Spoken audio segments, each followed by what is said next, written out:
El 16 de agosto de 2016, Louis Gampenberger, de 33 años, entra en la propiedad de Pam Hupp, de 58 años, en O'Fallon, Missouri. Louis sufre discapacidades físicas y mentales desde que tuvo un accidente de coche hace unos años. Solo unos minutos después, la policía recibe una llamada de emergencia. La persona que llama es una Pam Hupp muy alterada. Cuenta que el hombre, que más tarde se identificará como Louis Gampenberger, se abalanzó sobre ella mientras estaba sentada en el coche delante de su casa. Según ella, él la amenazó con un cuchillo y quería obligarla a ir al banco a buscar el dinero de Russ. Ella habría corrido entonces a su casa, habría cogido su pistola de la mesita de noche y habría disparado 5 veces al hombre. Cuando la policía llega poco después, encuentra a Louis sin vida. Junto a él se encuentran notas en las que se describe detalladamente cómo Louis debe obligar a Pam a ir a buscar el dinero y luego asesinarla. Los investigadores tienen muchas preguntas. ¿Quién es Russ? ¿De qué dinero se trata? ¿Y quién encargó a Louis? Cuando una semana después quieren interrogar a Pam en la comisaría sobre el incidente, ella pide ir un momento al baño. Unos minutos más tarde la encuentran allí cubierta de sangre. Se ha cortado las venas de las muñecas y el cuello con un bolígrafo.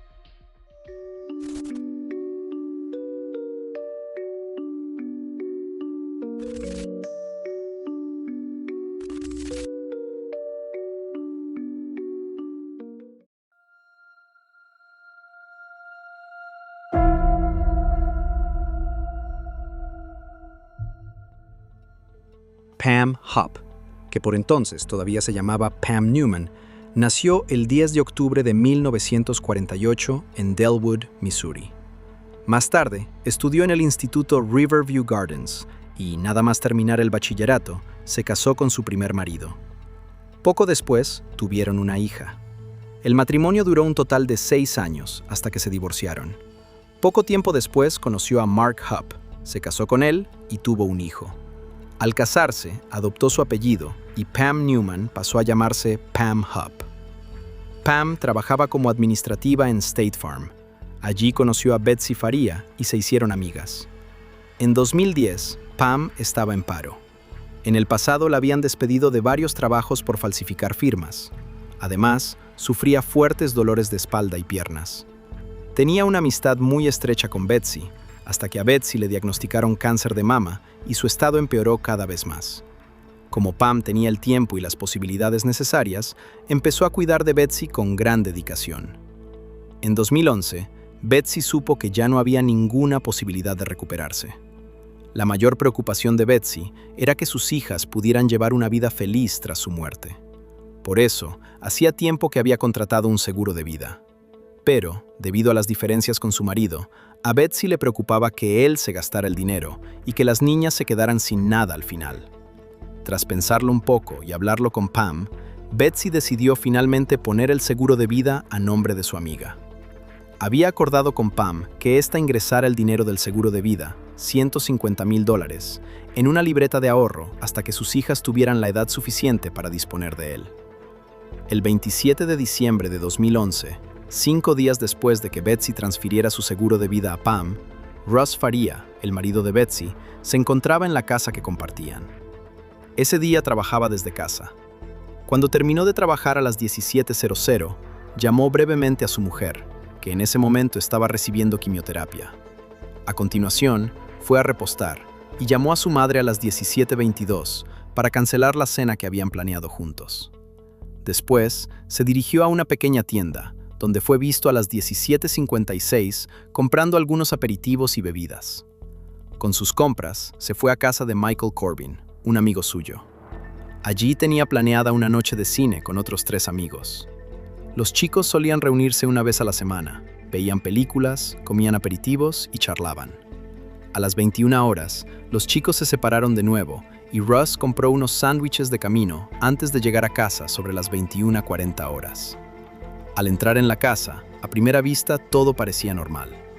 Pero tras dar unos pasos, se dio cuenta de que el suelo estaba salpicado de manchas de sangre. A solo unos metros de allí, encontró a su mujer sin vida. Tenía las muñecas cortadas hasta el hueso y un gran cuchillo de cocina dentado clavado en el cuello. Russ, que parecía estar en estado de shock, llamó inmediatamente al 112 y dijo por teléfono, muy alterado, que su mujer se había suicidado. Cuando la policía llegó poco después, enseguida se dieron cuenta de que algo no cuadraba.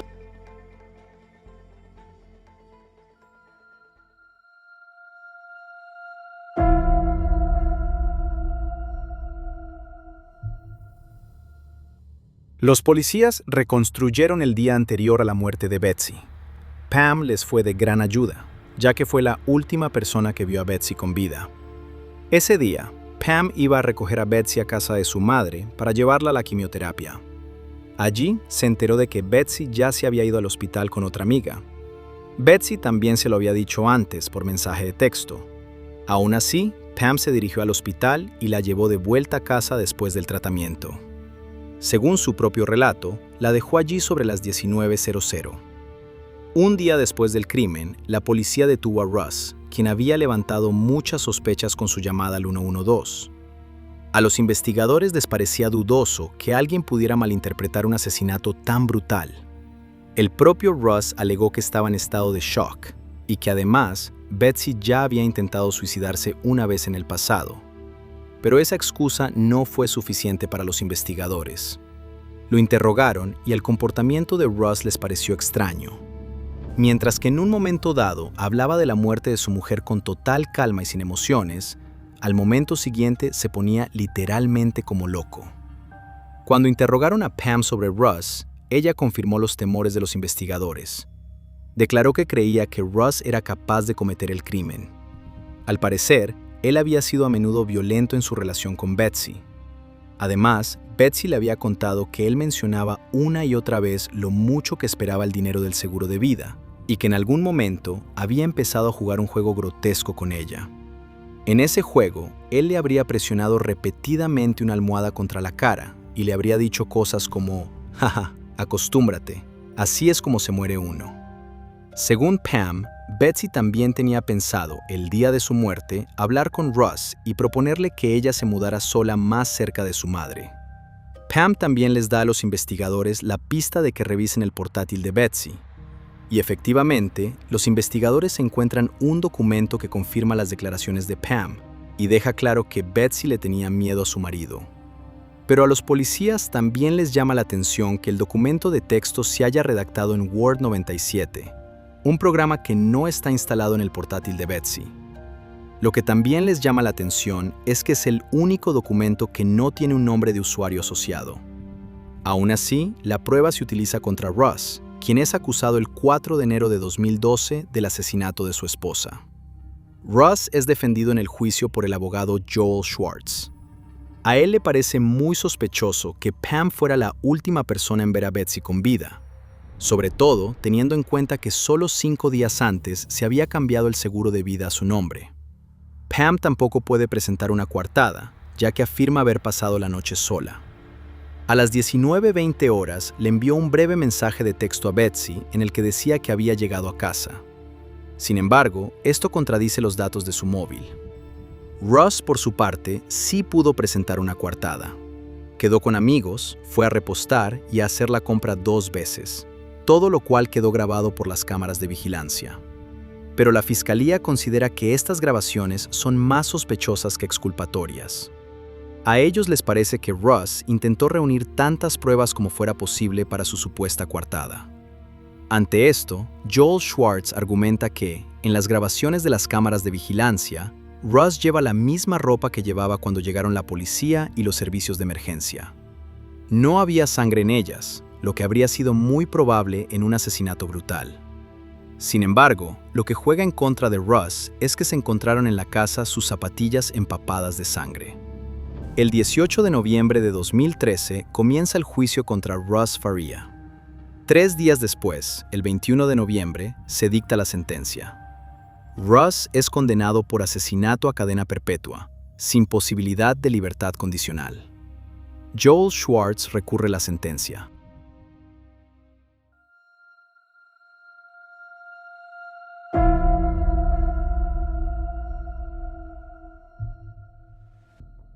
Pam recibió los $150,000 del seguro de vida de Betsy, pero no los ingresó en una libreta de ahorro, como se había acordado inicialmente.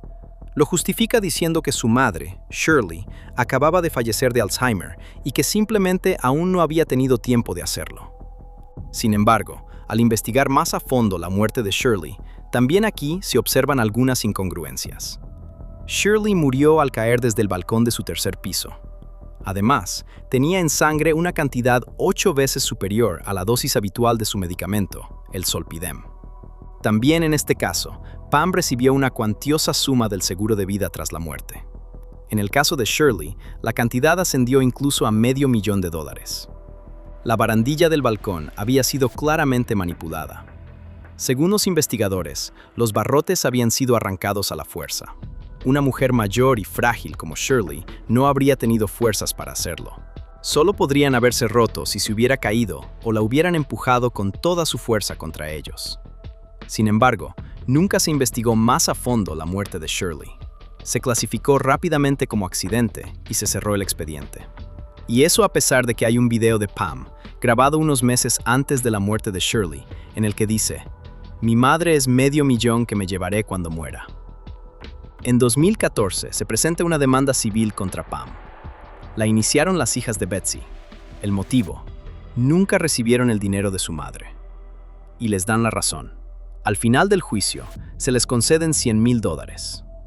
Poco después, también se acepta la apelación de Russ. Joel Schwartz, el abogado de Russ, vuelve a señalar a Pam, que habría tenido tanto el motivo como la oportunidad de matar a Betsy. A continuación, Pam declara que vio a Russ el día del crimen, a la hora del crimen, justo cuando salía del coche de su novio. Pero esta declaración se puede refutar fácilmente, ya que se veía a Russ en las grabaciones de las cámaras de seguridad a la hora indicada. Como ya casi nadie se cree las otras declaraciones de Pam, Russ es absuelto el 7 de noviembre de 2015. Pero las pruebas tampoco son suficientes para acusar a Pam. Pasa casi un año hasta que, el 16 de agosto de 2016, ocurre el incidente mencionado en la introducción. Louis Gambenberger, de 33 años, muere en la propiedad de Pam, después de que, al parecer, se abalanzara sobre ella. Pam afirma que nunca lo había visto antes, pero a los investigadores les llaman la atención algunas pistas que contradicen esta declaración. Cuando una semana después quieren interrogar a Pam al respecto, esta se excusa un momento y se va al baño, donde se corta las venas con un bolígrafo. Pero sobrevive a pesar de la gran pérdida de sangre. Pam llega al hospital y también la policía para interrogarla. Ya se habían dado cuenta de que el móvil de Pam había sido rastreado hasta el barrio de Louis apenas una hora antes de su muerte, y eso a pesar de que Pam había afirmado que nunca lo había visto antes. Además, Pam había declarado que Louis había salido de un coche plateado, en el que había un hombre de pelo corto sentado en el asiento del conductor. Su descripción del hombre coincide con la de Ross Faria. Dada su historia, los investigadores asumieron que Pam estaba molesta porque Ross había salido de la cárcel, y por eso estaba intentando volver a culparlo a él. Unos días antes de la muerte de Louis, una mujer se había puesto en contacto con la policía con imágenes de las cámaras de vigilancia de su entrada. Declaró que el 10 de agosto, una mujer rubia se le había acercado y se había presentado como Katie. Katie dijo ser productora de televisión y le preguntó si le gustaría participar en su programa. Para ello, habría tenido que simular un robo y luego fingir una llamada de emergencia. A la mujer le pareció muy raro, ya que Katie no llevaba ningún equipo de cámara y no pudo identificarse. Al revisar las imágenes de vigilancia, los investigadores pudieron identificar a la supuesta productora de televisión como Pam Hopp.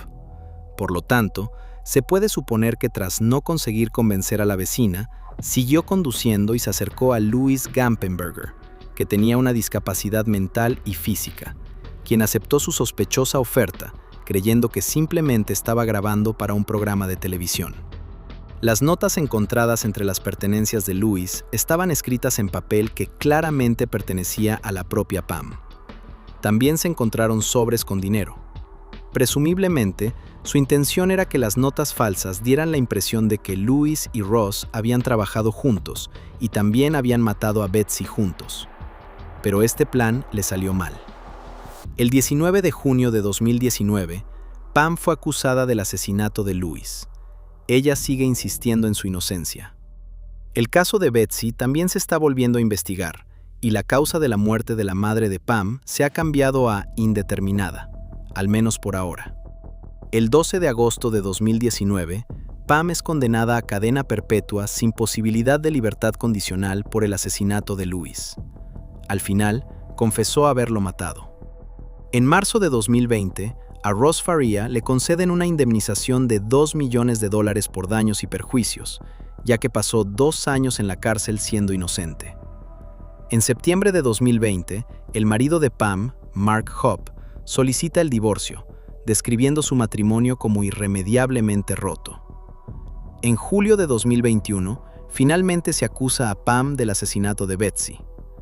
En 2022 se estrenó la serie The Thing About Pam, en la que se volvieron a explorar en detalle y se recrearon los crímenes de Pam Hopp. Y con esto llegamos al final del video de hoy. ¿Qué te parece el caso de hoy? ¿Crees que Pam también mató a su madre?